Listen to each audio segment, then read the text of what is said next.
Mateus capítulo 14, versículo 22. Eu vou fazer uma leitura verbal, você só me acompanha. Eu vou parar para testar você, porque se você está acompanhando mesmo. E logo ordenou Jesus que os seus discípulos entrassem no barco e fosse adiante para outra banda, enquanto despedia a multidão. E despedida a multidão, subiu ao monte para orar à parte. E chegando já tarde, estava ali, e o barco já estava no meio do mar, açoitado pelas ondas, porque o vento era contrário. Mas à quarta vigília da noite, dirigiu-se Jesus para eles, caminhando por sobre o mar. E os discípulos, o vendo caminhar sobre o mar, assustaram-se, dizendo: é um fantasma, e gritaram com medo. Jesus lhe falou logo, dizendo: tende bom ânimo, sou eu, não temais. Repita comigo: se anime, eu sou, não tenha medo. Vamos repetir mais uma vez? Diga comigo: se anime, eu sou, não tenha medo. Escute só. Esse texto que nós lemos, ele narra a história de Cristo andando por cima do mar. Esse texto está descrito também em Marcos capítulo 6, verso 45 ao 56, e no Evangelho Ocular de João, capítulo de número 6, verso 15 ao 21. Na narrativa dos três evangelhos sinóticos e do Evangelho de João. No Evangelho de Mateus, que apesar de ser canonizado o primeiro, mas ele foi o segundo a ser divulgado, que o primeiro é Marcos. Mateus, ele traz a observância de um Cristo que domina as leis da natureza. Porém, isso não era novidade, porque as leis da natureza é algo criado, formado e regido pelo próprio Deus. E Deus sempre dominou as leis da natureza para revelar o seu poder e a sua grande glória. Até as catástrofes que ultimamente têm acontecido de forma viral, também os tsunamis que explodem nas áreas litorâneas do mundo inteiro, também manifestações orquestradas pelo grande Deus para cumprimento de sua palavra, descrito em Apocalipse. Existem 7 trombetas e 7 taças. As 7 trombetas são avisos de Deus com juízo e misericórdia, porque trombeta é convocação, é convocando alguém para uma missão imediata. Então, as 7 trombetas convocam o povo a um juízo de arrependimento. Enquanto estamos nas 7 trombetas, ainda vai, mas virão as 7 taças, e numas taças existente qualquer tipo de líquido, se você derramar ela, você não tem como trazer o líquido de volta. As taças são um juízo sem misericórdia. A Bíblia diz que procurarão a salvação e até a morte, e não me encontrarão. A Bíblia, do início do Gênesis ao final do livro da Revelação, Deus tem mãos poderosas que abraçam as leis da natureza. Tudo é orquestrado pelo grande e poderoso Deus que te salvou e que te chama pelo teu nome. Pastor, e o que é que o senhor queria trazer aqui hoje? Eu quero vos declarar que antes dessa tempestade, teve uma outra tempestade, de um texto mais resumido, mas com algumas semelhanças e com algumas diferenças. A primeira semelhança é que era uma tempestade. A segunda semelhança é que houve perigo nas duas tempestades.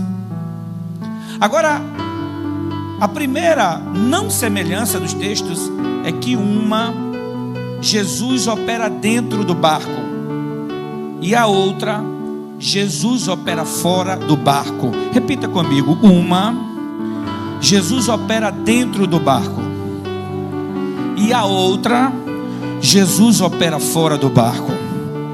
Pastor, o senhor está querendo dizer o quê? Eu estou querendo dizer que Deus é Deus de dentro e Deus é Deus de fora. Perceba uma segunda semelhança entre as duas tempestades. A primeira tempestade, Jesus é chamado a operar, pois ele estava dormindo. Há quem diga que a primeira tempestade, ela era uma sabotagem diabólica. Satanás, vislumbrando a sua derrota eminente na cruz em Cristo Jesus, tentou sucumbir o plano a matar todos, inclusive aquele que seria o detentor do plano da salvação, que estaria dormindo. Na segunda tempestade, Jesus não é convidado, Jesus aparece. Pastor, interpreta isso para mim. Levanta a tua mão direita, por favor. Tem pessoas na igreja que vão chamar Jesus na hora da precisão, e Jesus vai chegar. Mas tem outra que não vai nem chamar Jesus, mas Jesus vai chegar só porque ele quer realizar um milagre. É como aquele leproso que encontrou com Jesus e ele disse: mestre, se quiseres, pode me tornar limpo. É interessante que Jesus, ele também opera na sua vontade absoluta. Esses dois cenários de tempestade ou tempestuoso marca uma tempestade investida, e essa segunda, que é a que lemos hoje, a primeira observação que eu percebo nela é que ela é uma tempestade pedagógica. O pastor, por quê? Porque a tempestade pedagógica, ela nos ensina.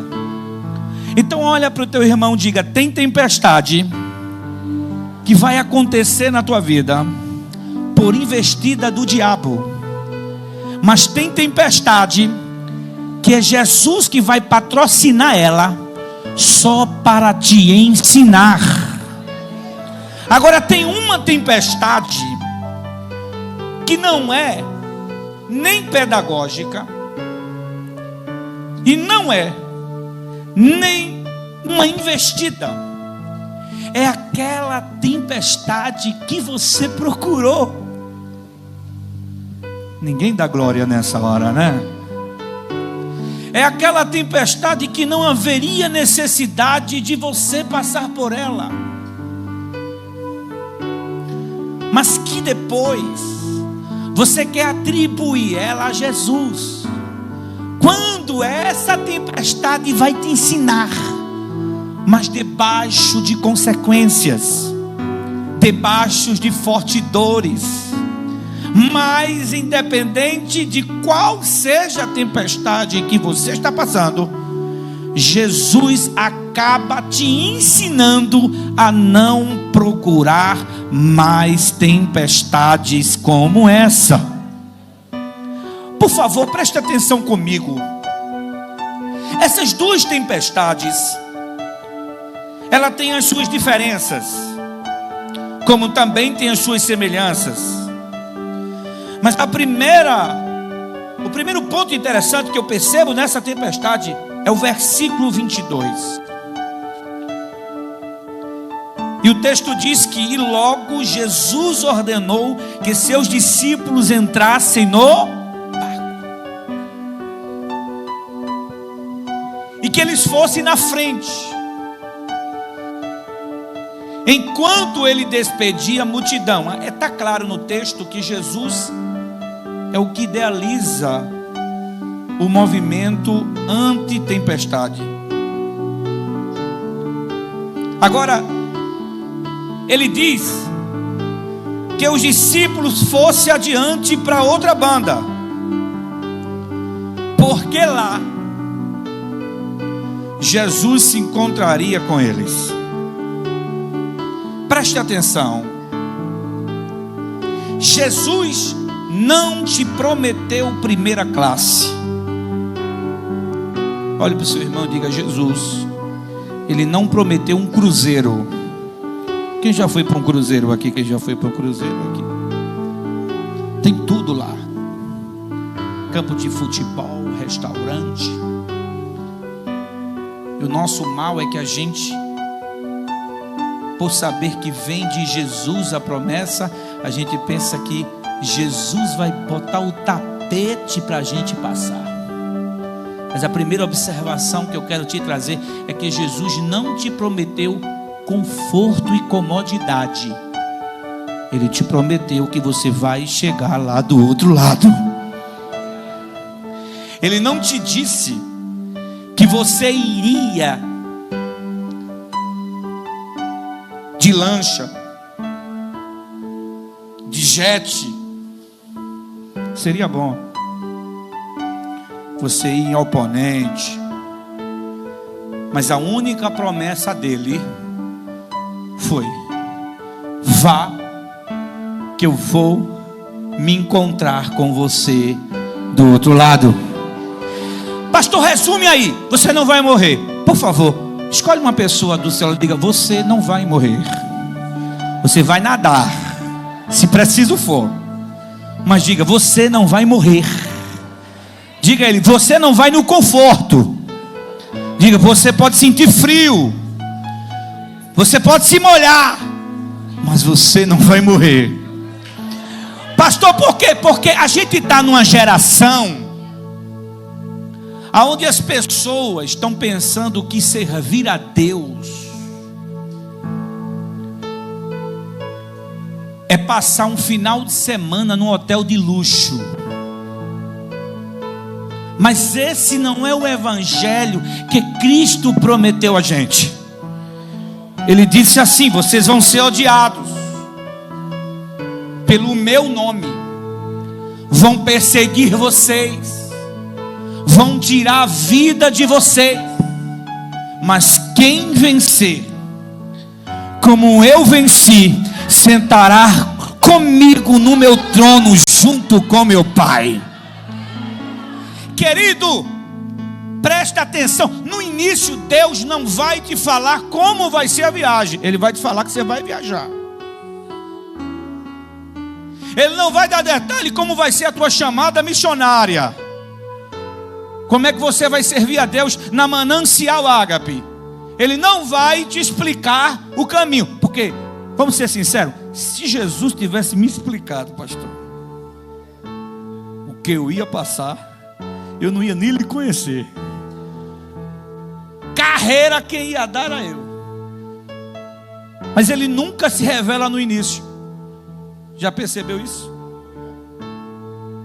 Diz a seu irmão: no início é só promessa, bênção. É ou não é? No início é a expectativa, pastor. No início só a promessa: você vai chegar do outro lado. Então você já fica pensando como vai ser lá, que roupa você vai usar lá, como vai ser a cor daquele lugar que você, quando chegar lá, você já começa a idealizar tudo. E ele fica lá do céu olhando para você dizendo: eu estou feliz porque ele está feliz, mas ele está tão enganado de como é o caminho. Pastor, e será que ele se revela no final? Não, porque no final já está tudo esclarecido. Você já está no meio do barco, ou melhor, no meio do mar. Você não vai voltar mais. Eu nunca vi alguém desistir quando vê terra à vista. Já viu, pastor? Quando você não vê nada, você pensa em desistir. E quando é que isso acontece? No meio. Não é no início. Não é no final. É no meio. Prova, pastor. Uma mulher que tinha um fluxo sanguíneo tocou Jesus no meio da multidão. Diga glória a Deus. Quando Jesus se revelou na tempestade, foi no meio do mar, até para morrer. Jesus só morre no meio. Foi um ladrão na direita, um ladrão na esquerda, mas ele estava no meio. É o lugar onde as forças se acabam. No meio, o ato humano começa a levar uma mensagem para a mente, e o coração começa a se depreciar. É no meio das piores momentos, aonde você pensa que não vai chegar mais. Quando você pensa que tudo está ruim, parece que fica pior, porque aparece Jesus na sua frente, mas a sua condição não é tão elegante, e você pensa até que ele é um fantasma, de tanta coisa ruim que você está mal acostumado a ver, a vivenciar no meio do teu ministério.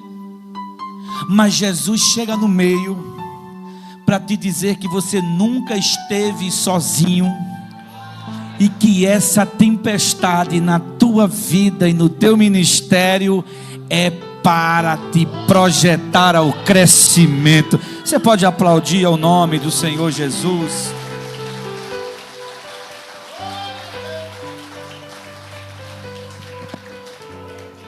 A segunda observância nesse texto que eu percebo é que Jesus ordenou aos discípulos. E você pode ter a maior chamada que você pensa ter. Você pode ser amigo dos amigos íntimos de Deus, mas existe uma condição para quem é chamado por Deus para uma grande obra chegar do outro lado. Pergunta: qual é, pastor? Obedecer. Jesus mandou os discípulos irem em um momento que não era um momento para sair com barco à pesca. Os discípulos eram pescadores. Jesus não era pescador, mas ninguém tinha feito a maior pesca que Jesus um dia fez.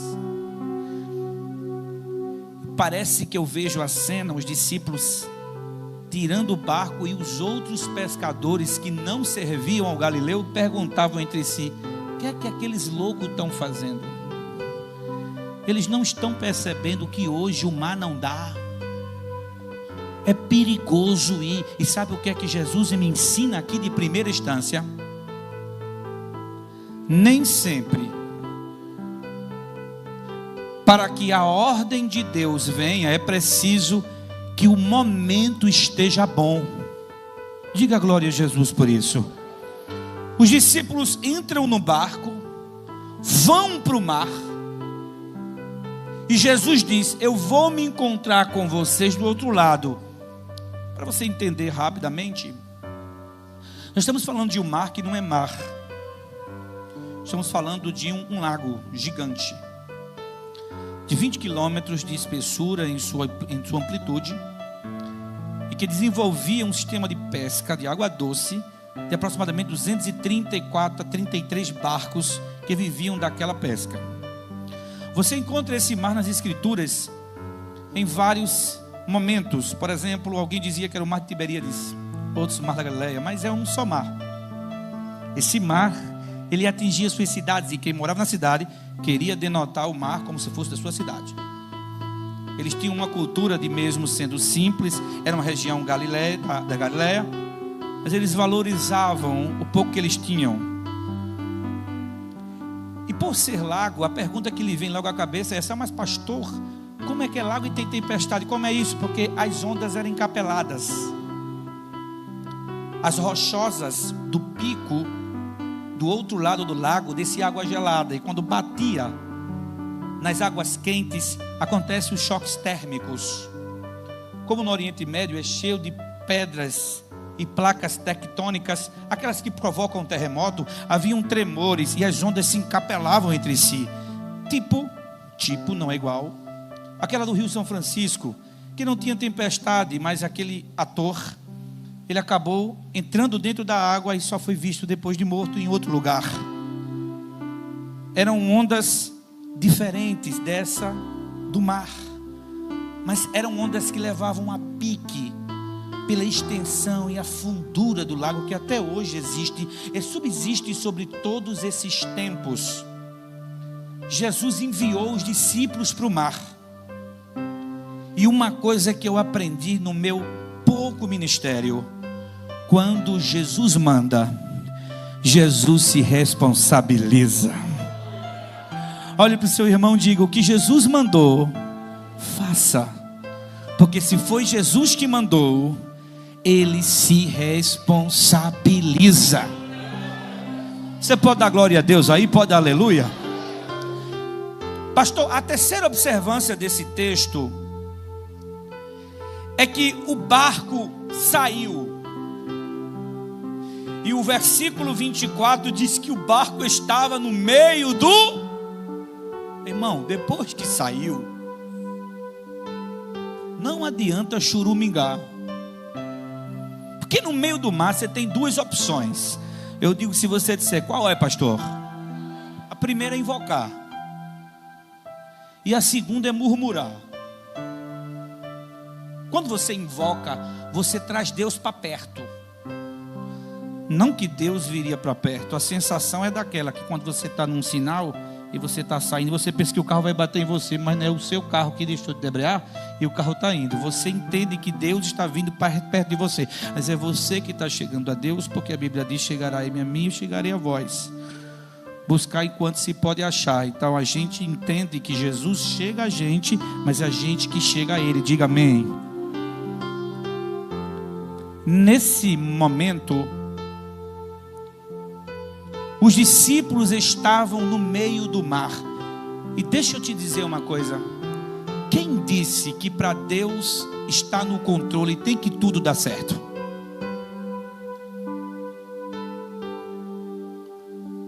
Você que quer servir a Deus e não quer que ninguém fale de você, desista, você não consegue. Você que quer louvar na banda da igreja e não quer que ninguém te persiga, você está indo de contramão. Tem alguém aqui que Deus prometeu mar de rosas aqui quando foi servir a Deus?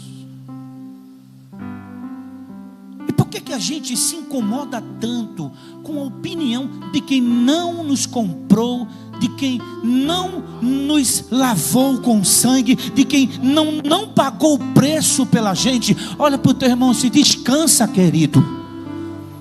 Tu faz a vontade de quem te comprou e pagou o preço por você.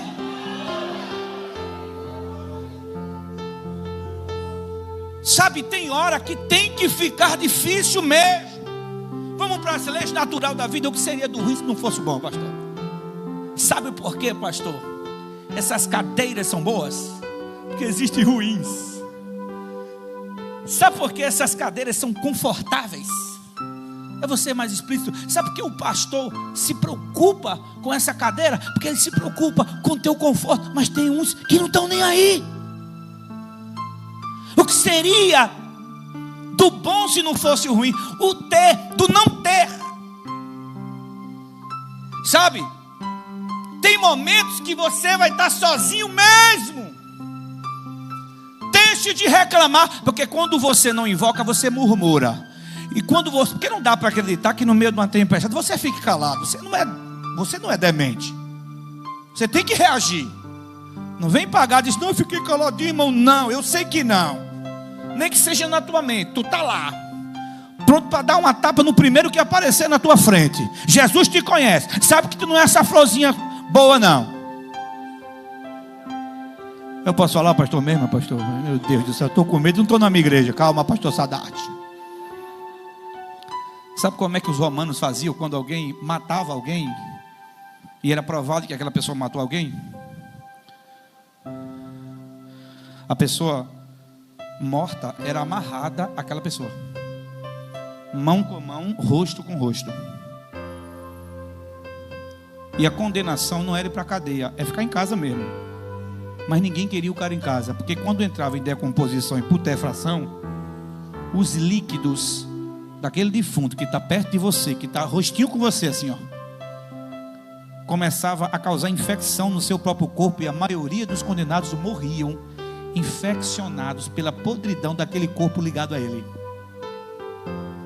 Paulo diz que nós ainda temos em nós o velho homem, mas na cruz Satanás perdeu esse domínio e a gente é livre. Diga glória a Deus. Você está no meio. Se você não invoca, você murmura. E quando você murmura, você faz o quê? Você afasta-se de Deus e chama os demônios. Aí alguém chega para mim: pastor, pode um crente cair endemoniado? Pode. Só não pode alguém cheio do Espírito Santo. Pastor, é porque o camarada já está cheio, não tem espaço. Então ele está aqui no meio de uma tempestade, você fique calado. Você não é demente. Você tem que reagir. Não vem pagar, diz: não, eu fiquei caladinho, irmão. Não, eu sei que não. Nem que seja na tua mente, tu está lá, pronto para dar uma tapa no primeiro que aparecer na tua frente. Jesus te conhece, sabe que tu não é essa florzinha boa não. Eu posso falar, pastor mesmo, pastor? Meu Deus do céu, estou com medo, não estou na minha igreja. Calma, pastor Sadat. Sabe como é que os romanos faziam quando alguém matava alguém e era provado que aquela pessoa matou alguém? A pessoa morta era amarrada àquela pessoa, mão com mão, rosto com rosto. E a condenação não era ir para a cadeia, é ficar em casa mesmo. Mas ninguém queria o cara em casa, porque quando entrava em decomposição e putrefação, os líquidos daquele defunto que está perto de você, que está rostinho com você assim, ó, começava a causar infecção no seu próprio corpo, e a maioria dos condenados morriam infeccionados pela podridão daquele corpo ligado a ele. Paulo diz que nós ainda temos em nós o velho homem, mas na cruz Satanás perdeu esse domínio e a gente é livre. Diga glória a Deus. Você está no meio. Se você não invoca, você murmura. E quando você murmura, você faz o quê? Você afasta-se de Deus e chama os demônios. Aí alguém chega para mim: pastor, pode um crente cair endemoniado? Pode. Só não pode alguém cheio do Espírito Santo.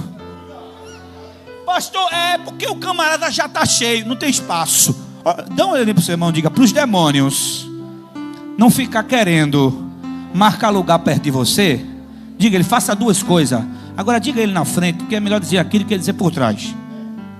Diga ele assim: a primeira, invoque a Deus e não murmure.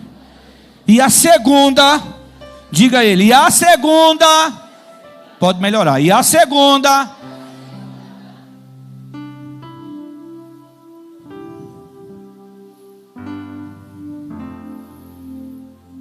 tenha consciência, porque quem te chamou foi Deus. Você pode aplaudir o nome do Senhor Jesus? Pode?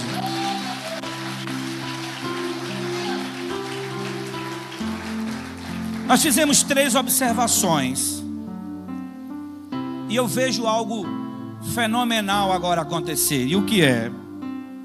Os discípulos estavam com medo. Mas estavam com medo da chuva? Não. Quem já levou banho de chuva aqui? Eles estavam com medo do vento? Não, vento é bom, pastor, né? Abre aquela janela, aquele ventinho que mora nascente, né? É bom, vento é bom. Eles estavam com medo da água, porque a água que poderia fazer com que eles caindo morressem afogados. O vento desestabiliza a embarcação, as ondas abrem caminho para as águas entrarem, mas você não morre afogado no vento, morre? Você morre afogado na chuva? Você morre afogado na água. Mas Jesus nos falou que Ele iria chegar do outro. Ia ter vento, ia ter chuva, ia ter água, mas não ia ter morte, não ia ter fracasso. Existia e existe uma garantia. Olha o que Isaías fala: mas agora assim diz o Senhor que te criou, 43:1, a Jacó que te formou, Israel, não temas, porque eu te chamei pelo teu nome, tu és meu. Quando passares pelas águas, estarei contigo. Deus não te prometeu te livrar das águas, Deus te prometeu te livrar na água. Pastor, é isso? Olha o que diz o texto: e quando pelos rios passares, eles não te submergirão. E quando passares pelo fogo, Deus não livra alguém do fogo. Deus livra alguém do fogo. Olha o que diz o texto: não te queimará, nem chama alguma arderá em ti. Deus não vai te livrar do processo, mas Deus vai te livrar no processo para tu chegar num propósito. Interessante que esse primeiro versículo traz 3 verbos aqui, e o primeiro é criou. No original hebraico quer dizer bará, aquele que cria sem dependência de algum componente existente. Você criou um carro, mas você usou um metal, usou um pneu. Você criou um teclado, mas você usou os artifícios já existentes. Mas o termo que eu te criei, Deus está dizendo assim: eu te criei daquilo que não existe, e porque fui eu, você aconteceu. Você está entendendo ou não? É quase abrir porta onde não tem parede. Segundo verbo, eu te formei. Ô pastor, e o que é formar? É pegar algo em um sentido e transformar outro em outro sentido totalmente diferente. É transformar o material no espiritual, ou o espiritual no material. Só quem faz isso é Deus. Com uma palavra Ele falou: haja. E pela sua palavra as coisas aconteceram. Deus é tão poderoso que Ele faz existir aquilo que não existe em matéria, só para provar que o domínio está na mão dEle. O terceiro verbo desse texto diz assim: eu chamei-te pelo teu nome. E o que é nome? Nome é o que te influencia por identidade. Nome é a tua identidade. Deus está dizendo que além de criar, de formar, Ele já colocou em você uma identidade. Você não está aqui na Manancial Ágape em vão. Você está aqui porque Deus plantou em você uma semente e disse: porque te criei, te formei, vou te colocar ali para forjar tua personalidade, porque em você eu já implantei um caráter de identidade. Você pode aplaudir a Jesus? Pode?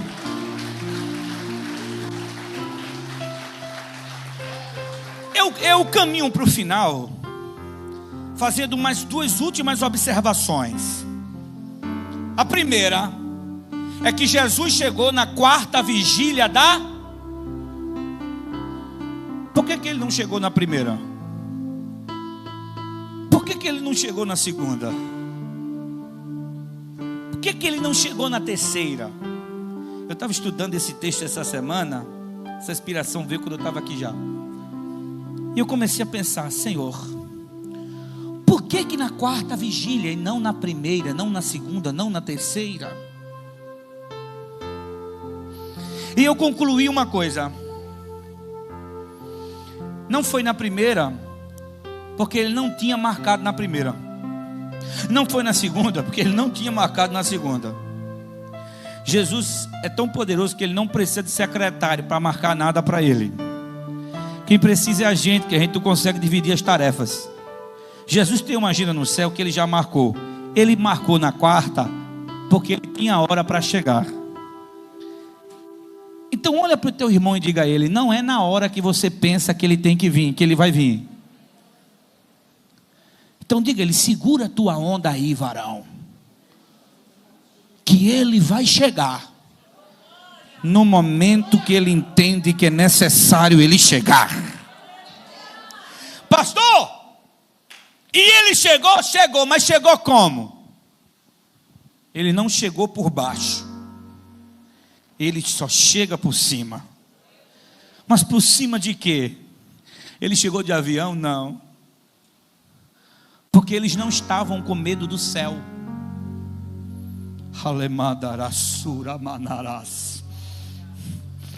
O pastor, ele chegou de submarino? Não, porque o que tinha debaixo do lago era peixe. Eles não tinham medo de peixe. E eles chegaram como, pastor? Ele chegou por sobre as águas. Mas por que ele chegou por sobre as águas? Porque o que causava medo não era chuva e nem o vento, eram as águas.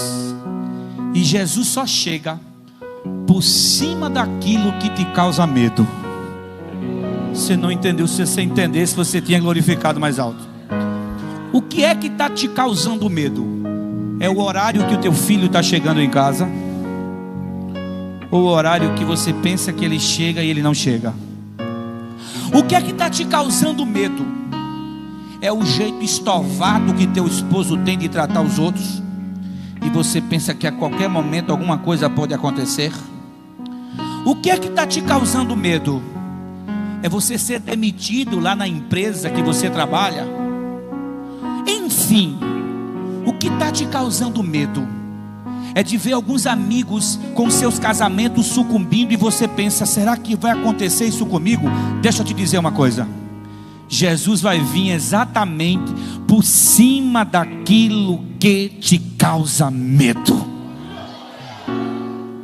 Pastor, estou com medo do meu relacionamento. Ele vai vir no relacionamento. Alguém vai começar a tomar um ponto de partida para mudar, e você vai ver Jesus no meio daquilo que te causa medo. Pastor, mas isso é verdade? É, está na escritura. Jesus veio por cima ou por baixo? Ele veio por cima. Ele veio andando naquilo que te causa medo. Agora tem um problema, que quando ele vem, ele acaba assustando mais do que a tempestade. Porque Jesus nunca fica por baixo da opressão. Jesus nunca fica por baixo daquilo que te faz medo. Ele, quando chega, ele te causa até outro medo maior, outro espanto. Perceba, os dois textos diz: e eles ficaram perguntando entre si: que homem é esse, que até o vento e o mar lhe obedecem? Jesus no meio. É você com medo e ele: não se preocupa, eu vou andar no meio do teu relacionamento. Tem alguém para dar uma glória a Deus aí ou não tem? Aqui o povo é pentecostal, é ou não é? Ah, pastor, o que está me fazendo medo é o ministério. É o pastor que está olhando para mim e está vendo uma chamada de mim. Não tenha medo. Quando você tiver medo, se lembra: Jesus vai chegar andando por cima do que te faz de medo. Você tem 10 segundos para glorificar a esse Deus aí. Você glorifica a Deus? Você glorifica a Deus aí? Ela amante. Ei, meu Deus, é por cima, é. Olhe para o seu irmão e diga: ele chega chegando. Agora tem uma outra observância nesse texto, que é a última. Eu fecho minha Bíblia agora. Quando ele chega, alguém pergunta, e alguém afirma: é um fantasma.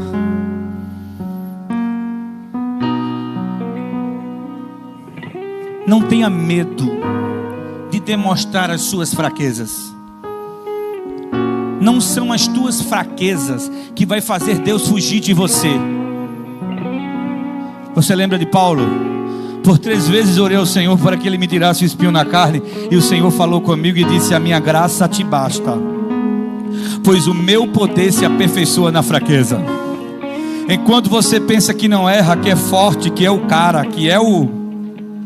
Ele vai te quebrar, vai te amassar, só para Ele ver você chorando, mostrando que você depende 100% dele. Tem alguém para dar uma glória a Deus aqui, ou não tem? Está em cima do mar e alguém diz assim: se fosse homem. Eu gosto de Pedro, que ele era sincero, né? Ele olhou, a turma disse: é um mestre, porque ninguém anda por cima das águas. Ele disse: se for o Senhor mesmo, faça com que eu ande contigo sobre as águas. Jesus não falou um sermão para ele. Jesus não avisou a ele. Jesus imediatamente respondeu um texto muito grande, dizendo: vem. Você pode ser profeta? Você pode ser profeta hoje? Pode? Olhe para o seu irmão e diga: vem. Só teve 2 homens que andou por sobre as águas. Um é Jesus e o outro é Pedro. Eu falei que a tempestade era pedagógica, sim ou não? Pedro aprendeu ou não aprendeu? Mas quem aprende também pode errar no que aprendeu. E na hora ele começou a pensar mais no que lhe causou medo, porque seres humanos são fracos, são frágeis. Pastor, se esse povo fosse forte, meu Deus. Mas se esse povo não fosse forte, esse povo era soberbo. Catuca teu irmão, se Deus sabe o que faz contigo, viu? Se Deus te endinheirasse, tu não estava aqui hoje não, benção. Tu estava nos cruzeiros da vida. Mas Deus te limita.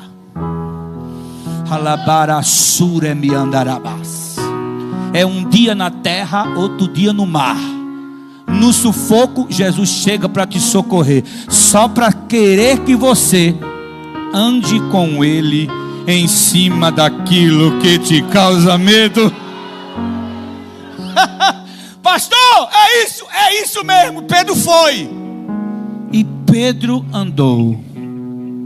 Olhe para o seu irmão e diga: se anime, Jesus está com você, não tenha medo. Sabe por que tem pessoas na igreja que não entram no glória, que não entram no avivamento? Porque avivamento não é zoada. Avivamento é transformação de vida. Tem gente que consegue fazer tudo na igreja, menos se deixar Deus transformar ele. Tem gente que faz tudo na igreja, mas infelizmente não consegue fazer aquilo que Deus quer que você faça. Olhe para o seu irmão e diga: vem comigo. Tem um hino que fala: mestre,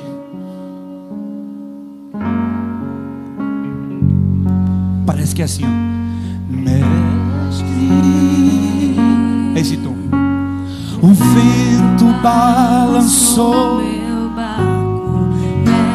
Posso convidar o povo de pé, pastor? Fica de pé, por favor, canta. Estou à beira de um naufrágio, mestre. Será que não vês? Será que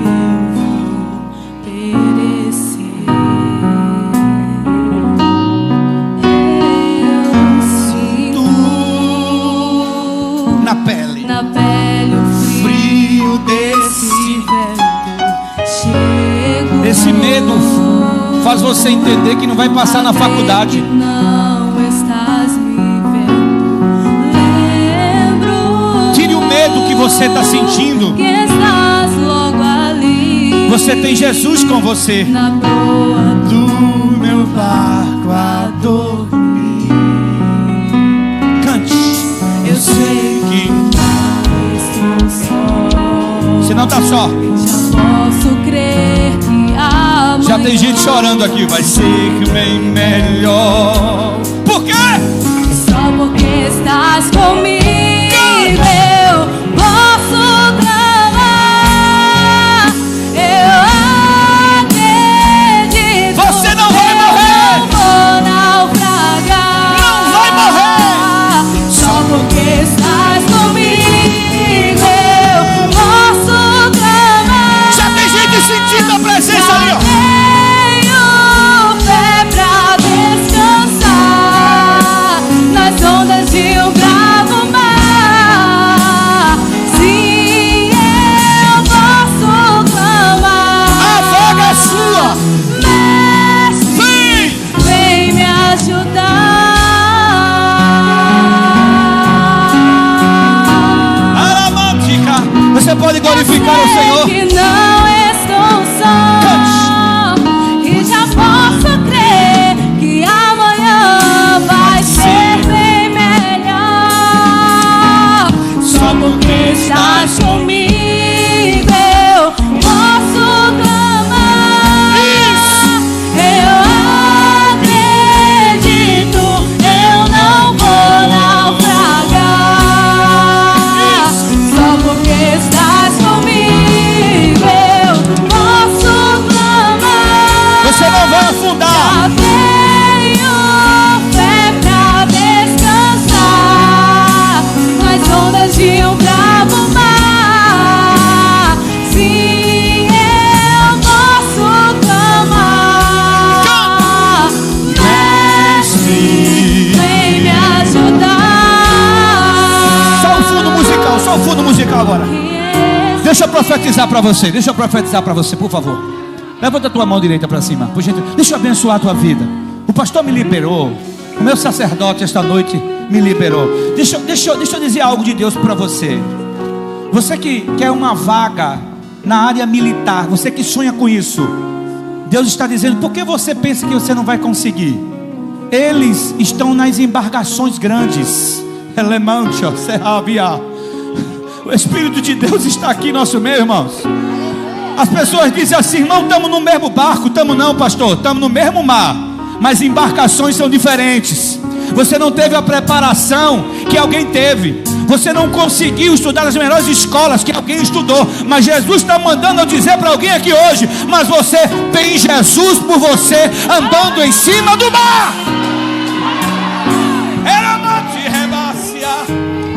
Pastor, como é isso? A menina da minha igreja disse: pastor, eu quero essa vaga. Eu disse a ela: creia, minha filha, porque só tem 10 vagas. Eu disse: só tem 2, porque uma é sua. Nesse mar, Jesus é a diferença na tua vida. Eu estou aqui com vocês aqui hoje, mas a minha esposa que está me ouvindo, ela está no hospital memorial. Ela está confinada lá, pastor, de 6 a 8 meses. Com a minha cunhada, que também está me escutando, aquele que está morrendo de chorar essa hora, para o transplante de medula. O médico disse que ela só tinha 1% de chance de vida.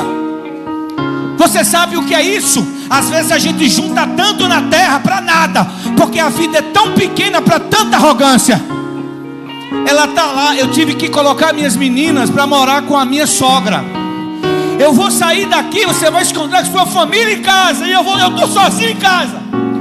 Mas uma coisa me faz entender, é que nessa tempestade eu não estou só, pastor. Alabaras. Deus está comigo. E eu sei que na quarta vigília da noite Ele vai aparecer andando sobre as águas. E eu vou voltar aqui para dizer: ela foi curada para a glória de... Aplaude o nome do Senhor.